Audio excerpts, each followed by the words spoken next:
Olá pessoal, então vamos lá falar do segundo nervo craniano, nervo opticus. O que é e para que serve esse nervo, né? A gente está falando de visão agora, né? O que é a visão? Para que serve essa visão? A gente reage a questões de visão, né? A gente usa isso para fazer uma reação veloz a um estímulo, para adaptar o nosso comportamento, dependendo do que a gente vê, do que a gente reage à nossa visão. A gente tem muitos reflexos visuais também que a gente usa no mundo clínico da neurologia.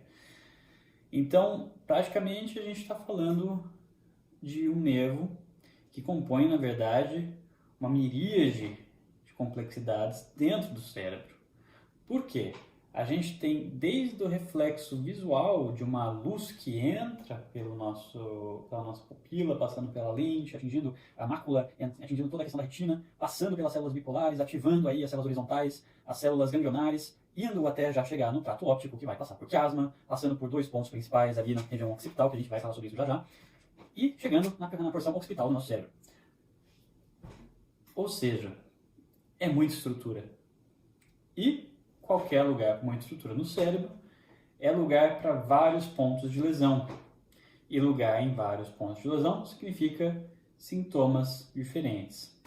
Se você lembra da questão do tronco cerebral, a gente tem o corpo geniculado lateral e medial.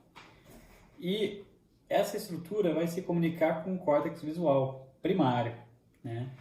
Isso parte tudo daquela região do tálamos, né? Então, ali a gente tem o tálamos e subnúcleos, né? Vários núcleos subcorticais que vão também se ligar ali e vão estar relacionados também com a nossa reação à luz, tanto de memória, tanto de emoções, enfim. Esse trato que se liga à região retinal, genicular e cortical. E esse trato a gente chama de trato retino-genículo-cortical. Calma, é só um trato e ele não muda. Trato, na verdade, o que se liga a esse trato são essas questões que eu falei dos subnúcleos, né? A gente vai ter subnúcleos, por exemplo, do mesencéfalo, a parte medial ali do cérebro, do tronco cerebral, né? Ou seja, núcleo olivar, se vocês lembram bem, o núcleo olivar na parte anterior ali do tronco, que é responsável pela contração pupilar, a miose. Né? Miose. A gente vai ter também um controle do ciclo circadiano através dos núcleos supraquiasmáticos, né? Ou seja, acima do quiasma óptico tem núcleos ali na região tálamo que controlam o nosso ciclo circadiano, que tem também células parecidas com as células da melanina, tá? Que a gente chama aí de melanopsina, né? Que tem uma geração, um fundo embrionário semelhante e surgem da mesma região. A gente vai ter um núcleo pré-pectal, ou seja, núcleo de Edinger-Westphal, por exemplo, que vai controlar a íris, né? Aquela parte parasimpática da íris, né? Macho muscular, né? Isso vai ser através do interneurônio do gânglio ciliar, que fica nessa região aqui, da parte frontal do nosso crânio.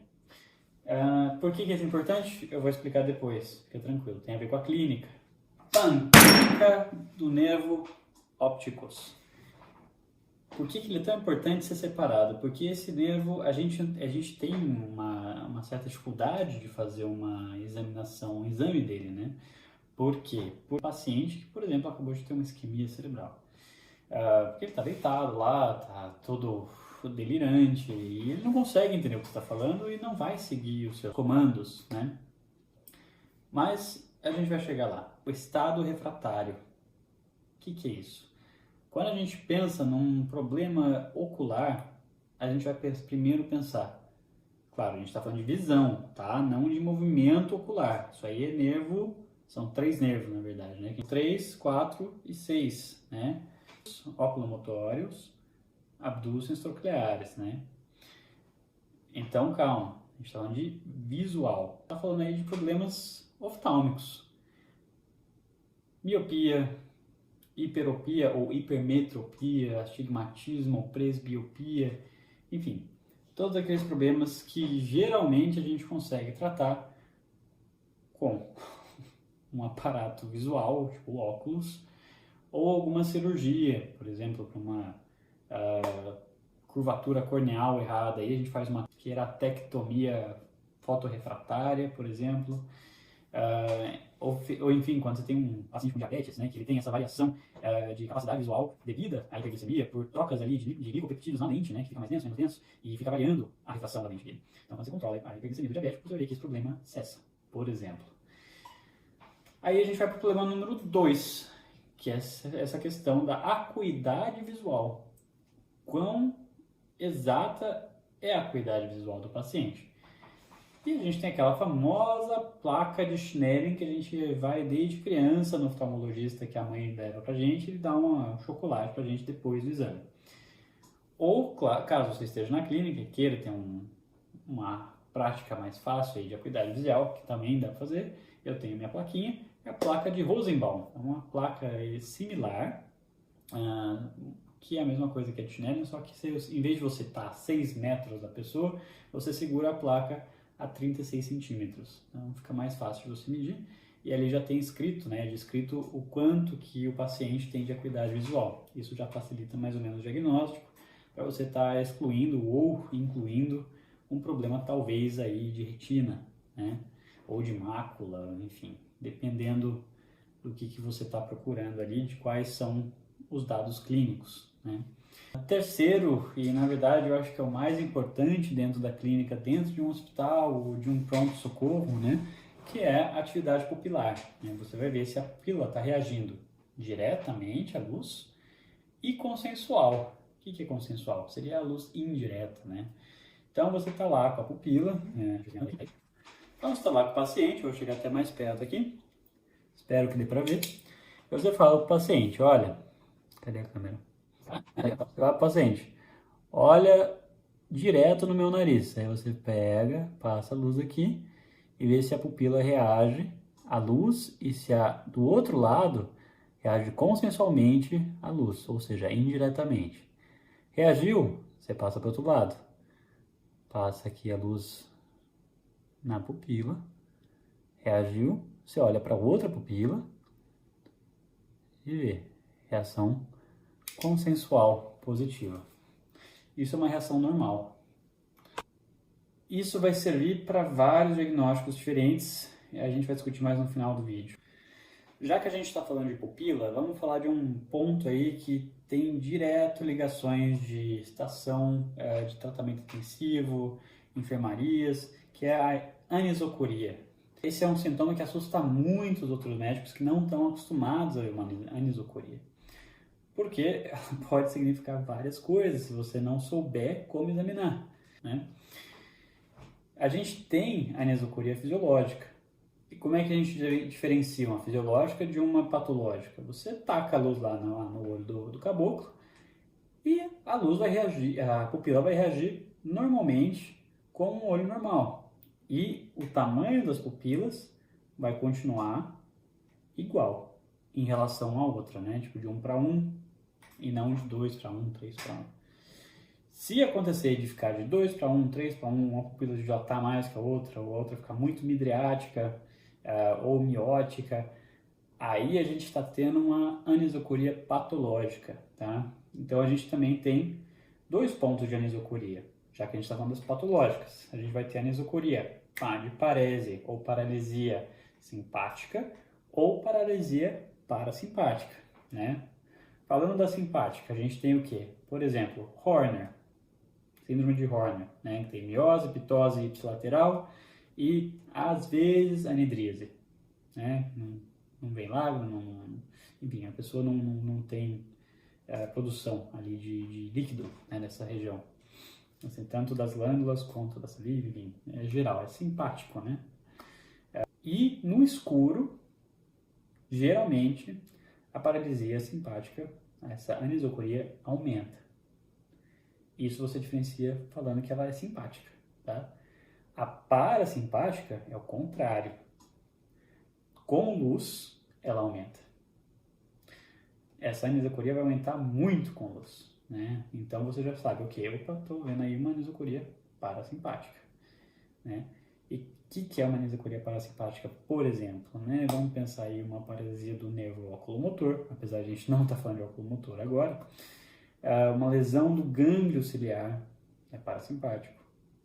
Uma arterite aí de célula gigante vai causar isso daí. Um trauma, diabetes, enfim. Ou uma pupila tônica da doença de Ade, o síndrome de Shire-Drager, por exemplo, né? Amiloidose, enfim. Eu posso ir destrinchando aí mil e uma coisas aí, mas o importante é saber o que? Clínica, escuro, claro. Escuro, aumentou. Simpático, claro, aumentou. Parasimpático. Beleza? Gravou? Pensando aí nessa questão então de visão colorida, que também é importante na clínica, né? A gente tem aí cones, bastonetes, né? 5 milhões de cones, 100 milhões de bastonetes, né? Então é muita coisa e através deles a gente consegue diferenciar alguma clínica, né? Por exemplo, cone você está falando aí de visão colorida, né? Uma fotóptica, né? Aquela coisa de cores, luz, claridade. Bastonete são mais, e a gente está falando de visão escuro, uma visão iluminescotópica, a gente chama isso daí. Então, a gente está falando de uma minoria de cones que vai estar ali na mácula e na fóvea, tá? O resto é bastonete. E falando de cone, a gente tem cones vermelhos, cones verdes e cones azuis, né? É esse espectro aí que a gente tem. E não geralmente, mas os vermelhos e os verdes estão ligados ao cromossomo X. E os azuis estão ligados ao cromossomo 7. Não é o Y, cromossomo 7. E cada um tem uma variedade aí de ondas que ele consegue captar.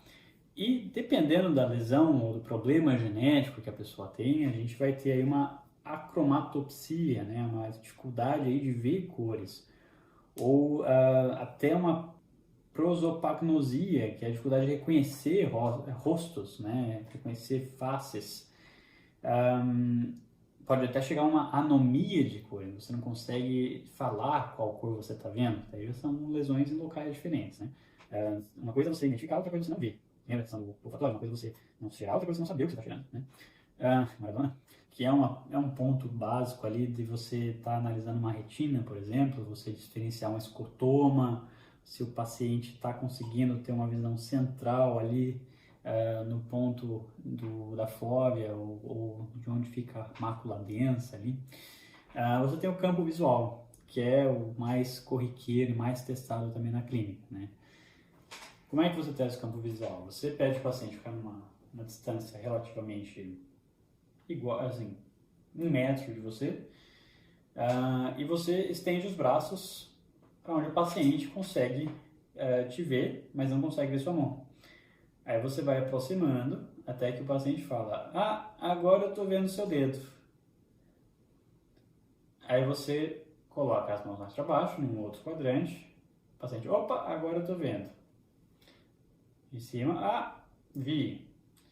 E você testa os quadrantes ali para ver se você tem uma hemianopsia, se você tem uma lesão pré-quiasmática ou pós-quiasmática, né? Então, isso vai ser importante depois numa questão, por exemplo, de um AVC, uma lesão isquêmica, enfim. É a questão do neglect, né? Que você é o paciente que ignora um campo, né?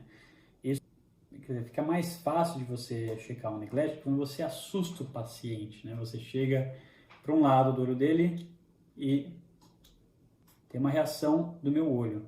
Isso é um reflexo. Isso, um paciente que mesmo que esteja em delírio ou soporoso, né?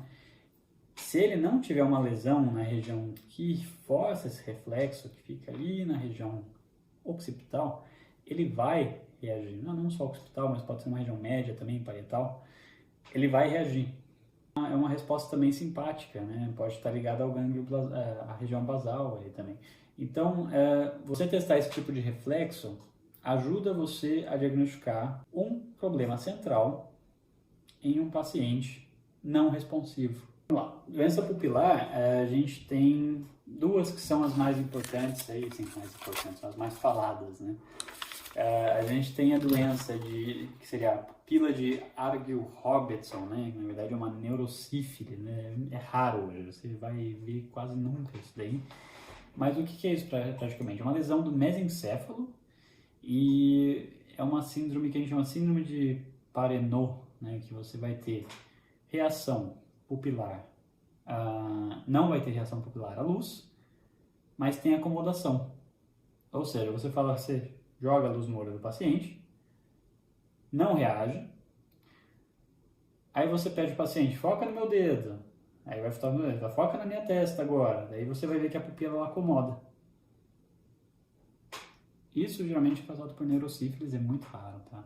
E tem também as regenerações aberrantes, né? Que a gente tem paralisia, por exemplo, do nervo oculomotor, tem pupila tônica de Ade, né? Que você vai ver aqui, né? Que você tem uma pupila normal, você joga a luz de um lado, a pupila fica miótica, você joga a luz na outra pupila e não tem um reflexo consensual, ou seja, ela não reage, né? Não tem um reflexo direto, desculpa, não tem o direto. Então não tem reação consensual. E tem também a pupila de Marcus-Gunn, ou seja, é a reação direta que funciona, mas ela é pior que a consensual. Você jogou a luz no olho do paciente, reagiu mal. Você jogou a luz no outro olho do paciente e essa pupila que estava reagindo mal reagiu bem, aí você está tendo um problema na questão direta aí no nervo óptico mesmo, né? Que é a direção do impulso, né? Porque o consensual, na verdade, é só uma reação, né, do mesencéfalo. Então, você está mexendo aí com o corpo geniculado, com o córtex visual primário, né? Beleza, espero que vocês tenham gostado. Foi um vídeo meio complexo, meio confuso, eu sei. O nervo óptico ele é um nervo complicado. Tanto é que é por isso que a gente tem oftalmologia, né? Eles cuidam muito praticamente dessa área, porque realmente é uma área complexa. Quando a gente tem pacientes aqui com problemas visuais, a gente acaba chamando oftalmo, porque, como vocês viram, a gente precisa de muitos aparatos aí para estar medindo a acuidade visual. E uma má acuidade visual pode significar um problema muito sério, né? Então, a gente precisa comunicar-se, nós precisamos nos comunicar com os colegas da oftalmologia. É muito importante fazer esse trabalho conjunto sempre. Beleza, galera? Um abraço, espero que vocês tenham gostado. E próximo vídeo falaremos de nervo oculomotório, nervo número 3.